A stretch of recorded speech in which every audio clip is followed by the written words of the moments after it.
how does someone go from, I don't currently have a network, but I've got a skill? How do I build that network with the skill that I currently have?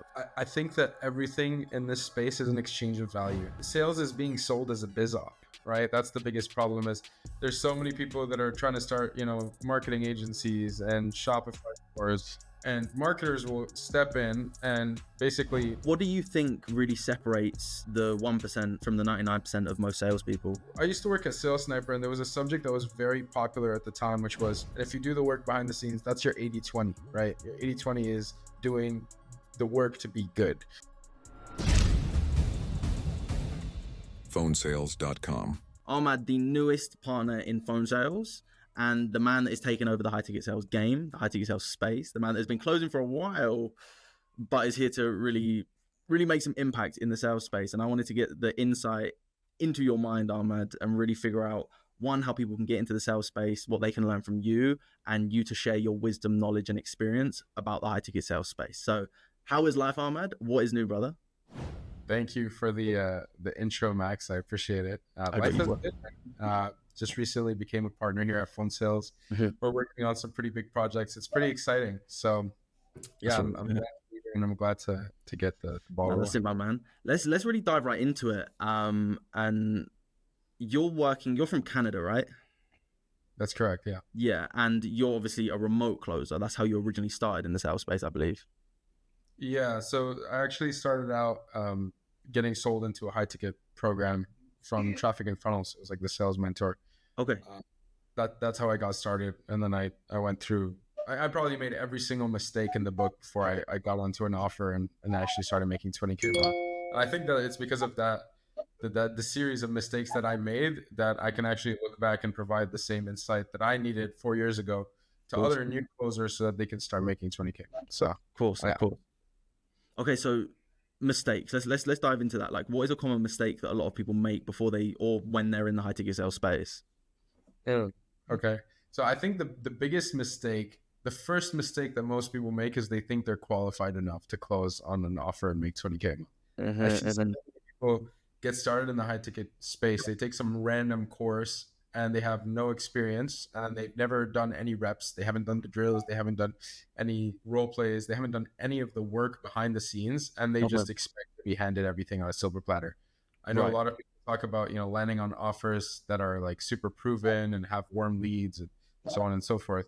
But I would say that those offers are reserved for the best closers. So if you even want to compete in that realm, if you want to land on any of those offers, first, it starts with the work that happens behind the scenes. So the first biggest mistake that people make is thinking that, it's going to be easy. Like a lot of people get sold into the idea of high ticket sales as like, take phone calls and make money. It couldn't be further from the truth, right? Because there's so much that goes into it. And of course, social media doesn't help that.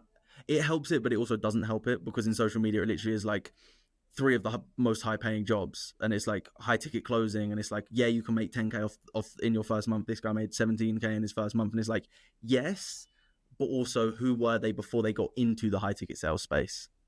Yeah, 100%. Well, the problem is sales is being sold as a biz op, right? That's the biggest problem. Is there's so many people that are trying to start, marketing agencies and Shopify stores, and marketers will step in and basically like isolate all the other business models and then say that sales is like the best, lowest risk business model and you should start doing this. The problem with sales is it's different from all the other industries and all the other business models. It's true, you don't need to put any capital up front in most cases besides coaching, products like that. It's true that you don't need to put, money into inventory. You don't need to put money into ad costs. You don't need to hire anybody. You don't need to do any of those things. But that puts all the emphasis on you as an individual contributor.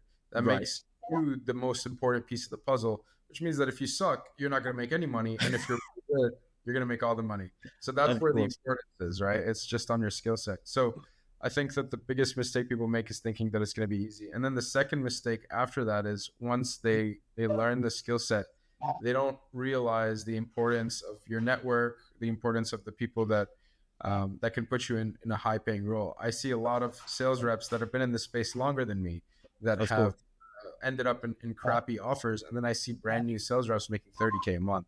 And it like kind of pisses me off because What the only difference between the two is the guy making 30K a month has identified a good opportunity, and the Right. guy who's been in the space longer, who's better, who's got more experience, he just doesn't know how to identify a good opportunity. So Interesting. the second thing is just identifying a really good opportunity. Okay, that's super interesting because that literally is like the quote of like your network is your net worth. Like Mhm. that is reality because it's you could like even take that even away from sales in any industry. As long as you know the right people, you can get into marketing, you can get into sales, you can get into content creation. As long as you're doing it with/for the right people, then your growth is much quicker and much easier. So Yeah. how does someone go from that? Let's say because I'm assuming when you started off, you didn't have a network. I know like I've built a network over 8 years of doing things, but how does someone go from I don't currently have a network, but I've got a skill? How do I build that network with the skill that I currently have? I think that everything in this space is an exchange of value. So there's so many people that, um, let's put it this way. I get messages pretty often from people that are trying to get started in high ticket and that Okay. want to land a role, or that, you know, they want to get coached. And the biggest thing for me is like, why should I help you? It's not from an ego standpoint. It's not from like a I'm too good for you standpoint or anything of that Of sort. course. Simply, you know, like my time, I value my time. Everybody should value their time. I need to protect my time because I have different priorities that I need to go and work on. So if Mm-hmm. somebody can provide value, if somebody can make one of my priorities reach their goals faster, then I'd be happy to help the person. Of But if course. everybody is reaching out to me asking me for help and I can't necessarily like make use of it, as selfish as it sounds, then what's in it for me? And so everybody needs to start thinking from the standpoint of what does this guy need that I have? And if I can Right. provide him with that, then he can provide me with anything I want. Right. Makes sense. If you're trying to network with people that can get you into positions that you want to get into, think about what they need. What problems are they facing in their day to day? What are they struggling with in their work that they Uh-huh. might be able to, that I might be able to help them with? And if I can find something that I can help them with, then I can definitely ask for something in return. That It makes sense. goes back to, you know, how to win friends and influence people. If you Of if you course. haven't read that book, I think that's the best book to read if you want to learn how to network. So Yeah, I definitely agree on that one. So then, okay, let's put this into a sales example specifically. Being a high ticket sales business owner and a sales agency owner, what do you believe that most agent or sales agency owners actually need for someone who just has the skill but wants to grow? Like what could they actually do for you? well, here's one proposition. And the thing is, if you're able to do this, then there's a good chance you don't necessarily need to be placed on an offer. Okay. But a lot of sales agency owners are looking for two things, right? Because sales agencies are good at converting, right? They're good at Mm-hmm. making money for their clients. They're good at training closers. But Of there are course. two things that they need. They need good salespeople Mm-hmm. and they need good offers to sell. And if they have those two things, then they've got a machine that makes money. They've got all the systems, they've got all the processes, they've got all the training, the coaching, et cetera, et cetera. All they need to make it happen is closers and clients. So Mm-hmm. as an individual contributor, I mean, if you're looking to network with sales agency owners, I would say that's a pretty difficult ballpark. Of That's course. that's a different, like, that's a pretty difficult field to conquer as a salesperson just starting out. What I Of would course. do instead is I would go to salespeople that post a lot, like on Facebook, on social media. I would go to salespeople that are pretty active in the space that know how to close, that provide insights, that try to provide value, and I would ask those guys, like, or without even asking, I wouldn't even ask those guys. I would just go straight to them and try to provide them with value. Like, think about the things that they would be struggling with, try to provide them with value and ask for some tips or just some advice in return. And a lot of these guys are going to be more than happy to give you the shortcut, quote unquote. There's no such thing as a shortcut, but they'll be Of happy course. to give you, you know, like some helpful advice, or maybe they'll refer you in a direction that they might see fit.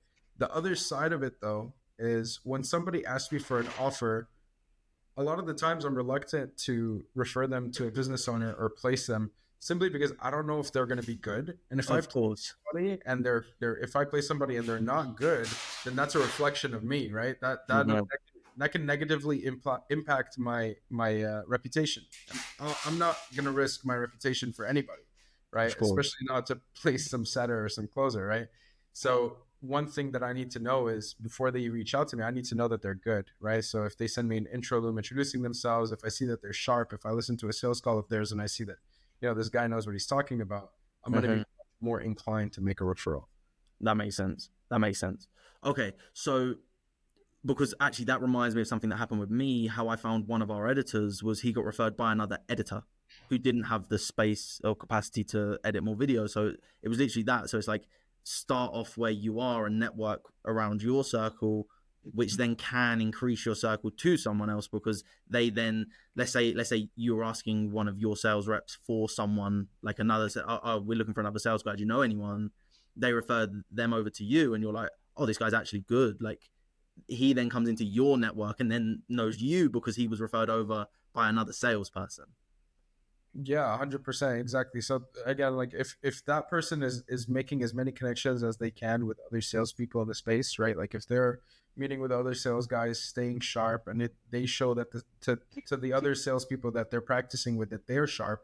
The next time a conversation comes up about like a referral or like we're looking to hire more closers, then you might be at the top of that list. It's just about, again, it goes back to the biggest mistake that salespeople make is they think that it's easy, and so you have to practice.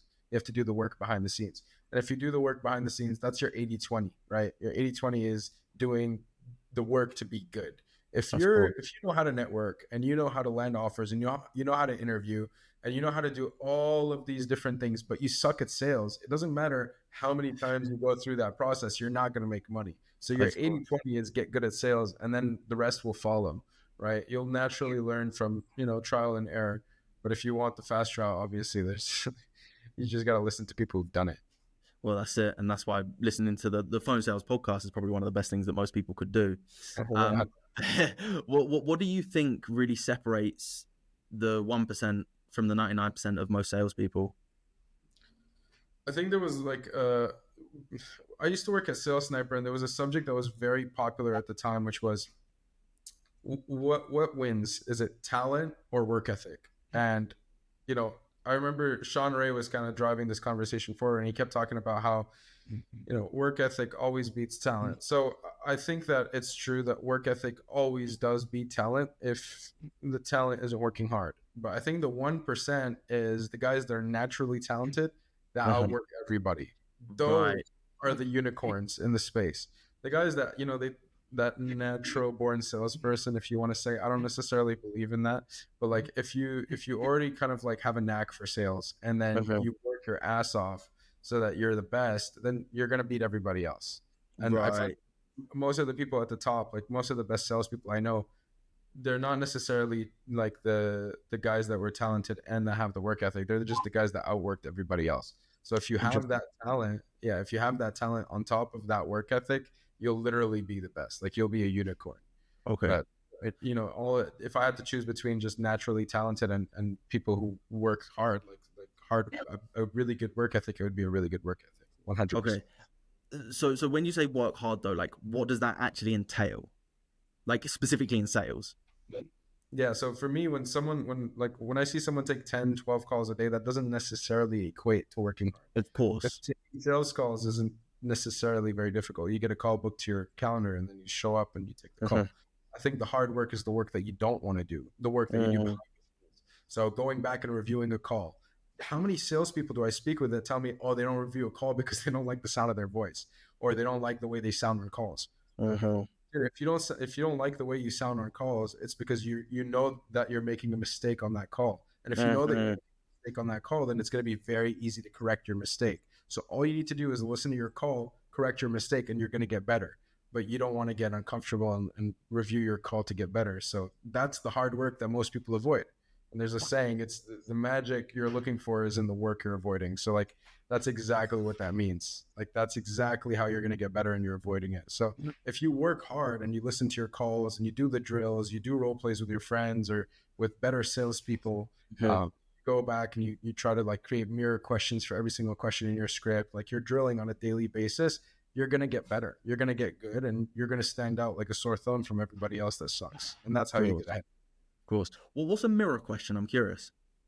Yeah, a mirror question is simply when you have a script and like let's say your question is, do you like the way you're doing XYZ, right? A mirror question would be, are you happy with the way you're doing XYZ? Is that up to the standard that you want it to be? Like there Right. are ways of asking the same question. A lot of times, like in a sales process, someone will ask a question and the question will go right over the prospect's head. So when that happens, you can't just go back and ask the question in the exact same words. You have to try Yes. to use different words so that they understand you. So that's when mirror questions come into play. Because if you have Right. 5 or 10 different questions that you've memorized that you can pull off like right off the bat, then you're not gonna sound scripted, and you're gonna be able to get the answer you're looking for 100% of the time. That makes sense. So it's kind of like literally like maybe just adapting it to the individual, and that's like doing the rapport building first and like actually understanding the person. Like, do they talk from a visual and auditory or like a feeling sense, like really replacing it in that way. Like that's what I studied when I studied hypnosis and stuff like that, and that makes total sense to me. I Is think there like go on? I would say it's not necessarily like a case by case thing. Sometimes, yeah, like you always have to be attentive to what your client says, right? To what your prospect is saying in front of you. Because if they say something that like rings an alarm, then yeah, you have to be able to probe and clarify. But like your next question has to be relevant to whatever they just mentioned. With that said, though, sometimes the way you phrase a certain question might just go over someone's head completely, whether it be a language barrier or like maybe they're not old enough and they don't use that type of terminology. It could be a million different things. But in those cases, you should have like a bank of questions you can ask to get the same answer. But a lot of times, what people do is they'll ask the same question in the same exact words in the same exact way. Like I'll ask you, like, how does that make you feel? And you'll be like, sorry, what? And I'll be like, well, how does that make you feel? And then you'll and with the exact same tonality, and then they'll be like, how does what make me feel? Well, like, how does that make you feel? And it just creates a ton of sales resistance because they're like, this guy's just scripted. He doesn't know what he's talking about. Of He's just saying course. the thing over and over again. Whereas if you have like a bunch of different mirror questions, or like you can clarify, how does that make you feel? Oh, what do you mean? Well, you mentioned XYZ. Like, is that having an impact, or how is that putting you in a tough spot? That Like makes sense. being able to rephrase. It's just a skill set that people don't know how to do. So it's funny. Yeah.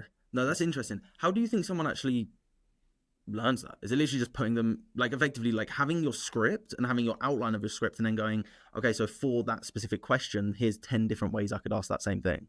Exactly. Like it's just a drill that you can do. So it's just one of many drills that you can do. So the way that we used to learn this when I was at Sales Sniper, my mentor Josh Swedenham basically told me that when you practice different mirror questions or you try to riff things off the bat, what happens is your neural pathways, you're like building new neural pathways. So you're building the path in your mind to be able to think in a new way or to be able Mm-hmm. to and do something new. So it's important that you do this behind the scenes so that when you get on a call, it's like it's immediate. So The what I second would, nature.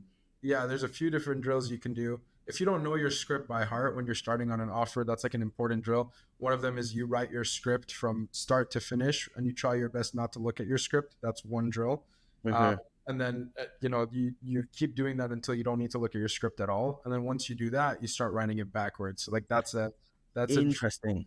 yeah, that's a drill you can do to memorize your script and like know it Huh. inside and out, so that if anybody, if you're on the sales call and you get thrown off and you need to go, this way, you can always just build back to the part that you were at before, like, without any problem. So that's one drill that you can do.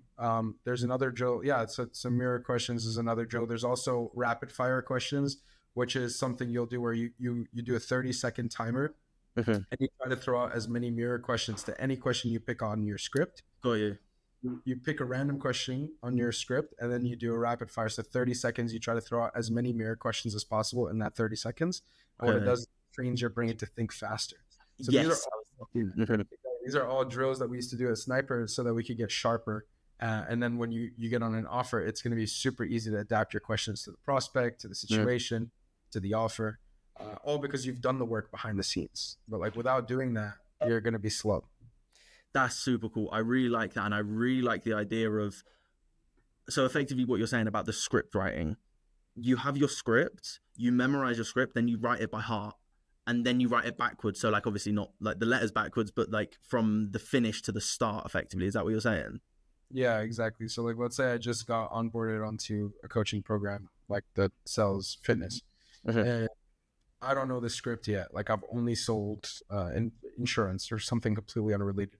Now, what I'm going to do is I'm going to have the script and I'm going to read it a couple times. And every morning before my day starts, I'm going to try to write my script from start to finish without looking at it. Now, Got I you. will have to look at it at the beginning. I'm going to have to look at it to kind of remember, but I'll try my best to look at it as few times as possible. You can Yeah. even count the number of times you looked at it. And over time, you want that number to reduce down to 0, Got right? you. Those times you needed to look at your script. So when you get to the point where you don't need to look at your script at all and you compare and you have made 0 mistakes, at that point, you start writing it backwards. And that's when you know you really understand your process, or at least you know it by heart.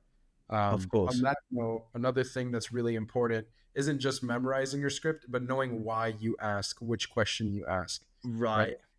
Because there's so many times where in a sales call you'll ask a question that you don't necessarily know what answer you're looking for, so they'll just answer something completely unrelated and you'll move on to the next question. But the mistake you're making there is you didn't get exactly what you were looking for from that question. So then it gets all messed up, and you know you don't actually get to the sale, or you don't get the proper pain points or the right emotions, and you move on too fast. So Got you. one thing that's super important is go through the script, even ask yourself these questions, but understand why you're asking every single question, right? The Yeah. intention and the outcome of every question is extremely important. Otherwise, scrap the question. If you don't know why you're asking it, Of course. scrap it. Of course. Okay. So then I suppose that's just being adaptable, right? Like, let's say the prospect is completely off topic. They completely, like, you're asking a question and they start answering a completely different question. Is one bringing them back, but also being adaptable to maybe they have something you need to solve in that problem, which is like an objection that could come up in the future, right? Like, how does someone become more adaptable as a salesperson? Yeah, 100%. I think it goes back to intentions, right? Like just understand what the intention of the question is. If you ask a question like a problem question and they go on a tangent about how their current circumstance doesn't allow them to solve that problem, and now you need to like overcome like a mental barrier where they're you know, maybe they're playing the victim, or they're not necessarily taking responsibility for something, then being adaptable in this case is knowing that, okay, well, I asked a problem question and I'm trying to get this answer, but the barrier to getting that answer is they have like a mental block. They believe, they have a Right. belief that's stopping them from seeing things the same way. So maybe I need to do a reframe, right? It's just understanding what the outcome you're looking for is from each question and how to get there. Right? If you just go through your script enough times and understand all the intentions and all the outcomes that you're looking for from every single question, eventually you're going to naturally know how to get to that outcome every single time from experience. So you got to start with knowing why you're asking the question and what you're looking for. Because if you don't Right. know that, again, like you'll get lost. You'll ask a question, someone will throw a curveball at you, and you'll just move on to the next thing without having actually found the core of each question. How does someone, because I've personally struggled with that before, where it's like you feel like, and I know mirror questions is probably going to be one of the answers, but how does someone actually get to the bottom of the problem without feeling like they're just asking the same question on repeat, other than mirror questions? That's an interesting question, because usually, I mean, if you're trying to get to the bottom of the problem, and like somebody is not really giving you the answers you're looking for, or like you feel like you guys are just kind of like trying to understand each other, and you're Uh-huh. like you're answering their question, they're answering your question, you guys are Yes. both confused. I think it's because you have to zoom out a bit. There might have been something you missed, or the prospect doesn't understand the intention of your question, justifiers. So a lot of times you'll just be like, you'll ask a specific problem question and they'll be like, what? But just adding a justifier, okay, just to see if we can even help in the first place. There's like some justifier like that will give people a reason to answer. So it'll give them less resistance. It could be that. It could be, again, it's usually case by case, but I think it's a misdiagnosis. Either it's a misdiagnosis of what the problem is, or you missed a certain detail, or you're not phrasing your questions in a way that's audible. Of So course. yeah, again, it could be mirror questions. It could also just be like reviewing your call is going to give you the answer 100% of the time. Right. And You're, then would you say, like, is there any time that you've specifically done that where you've like had a sales call that didn't turn into a close or anything like that? You've reviewed the call and then you've gone, oh, I literally completely misdiagnosed them. You then reach back out to them and then it became a sale. Has that ever happened to you? Yeah, actually, there was one time where I was talking to like a sophisticated prospect, and I didn't really understand what was going on. I was just kind of like giving them the pitch and then getting Okay. off the call. I went and reviewed that call with the sales manager of the offer at the time, and I remember this really well because it was a $10,000 sale that I Okay. had completely erased out of my mind because I was like, "There's no way this guy closes. He's just bullshitting me." I found out that it's just we completely went over the problem and ignored it in his business. It had something to do with lead gen, and I kind of just dismissed it and focused on the solutions that we provide. So when I reached back out, I kind of just gave him a proposal via email with like everything that we'll work on specific to his business, and we had a second conversation, and he closed. But Well, it's like sometimes you miss minor details that can is cost when you a whole commission. But a lot of the times, it's not just going to be like you have to think further than just like a commission, right? Like a lot of times you'll review a call and you'll learn something from reviewing your call that's a habit that you have on sales calls. And just by it's when fixing it, your closing percentage goes up. So you might inter- not necessarily make more money from just like reaching back out to the client and closing them. But I would say there's more money to be made by just learning from your mistakes and then avoiding them in your next calls. Like my right. went from 30% to 50% in 2 months in my first 2 months of getting out of Sales Sniper and jumping on a high ticket offer. Wow. And that happened simply just by reviewing my sales calls and getting proper mentorship. Wow. Wow. And I think you said it there, proper yeah, mentorship as well. Like, for example, I could review a sales call of myself, but having you review it will go like you could go like even if we were on a call and you're like, right, what do you think you did well? What do you think you like screwed up on? But then there's things that you know way more than I know, so your opinion is going to land much heavier than mine, where I can actually make a massive shift versus those minor shifts that we can make on our own. Would you say?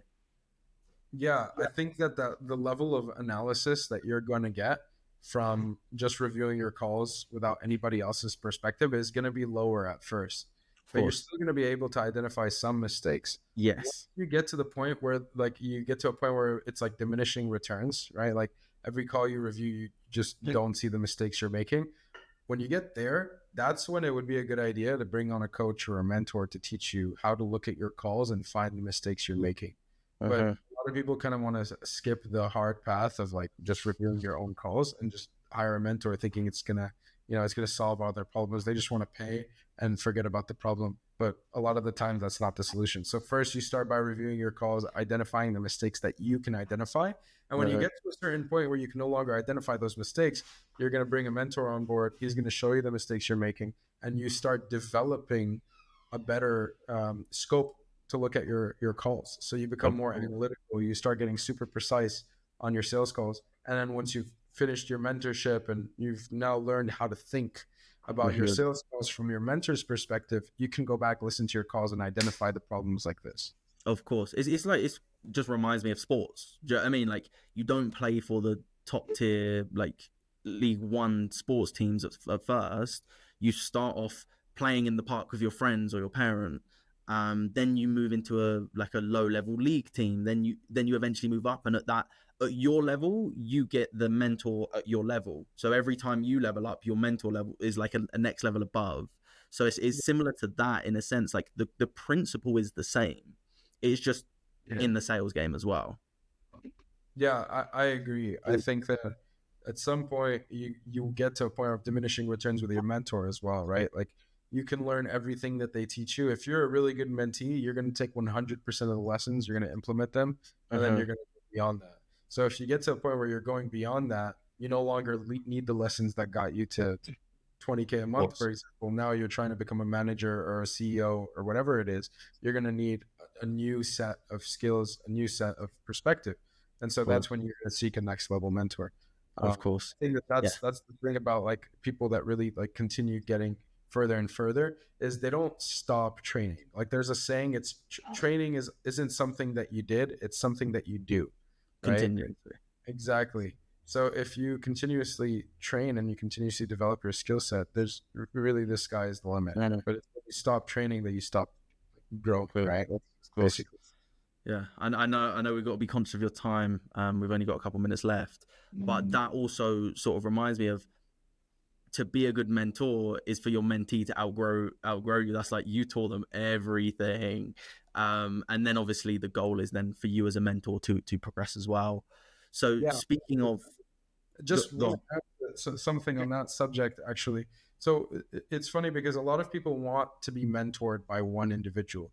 As a mentor, you want to know that the person that you're going to mentor is going to take everything and implement it. It's like watering a plant. It's like, imagine you had a garden and you were watering each plant, and some of them were just not growing. Like it was like a dead plant, but others took a drop of water and grew 3 feet.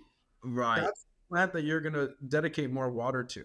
So it's the Mhm. same thing when it comes to mentorship. If I have 5 mentees and 3 of them are taking every single word I give them, implementing it and getting results, and 2 others are kind of sitting there playing with their balls, I'm going to start giving up on those guys and focus on the guys that are growing faster.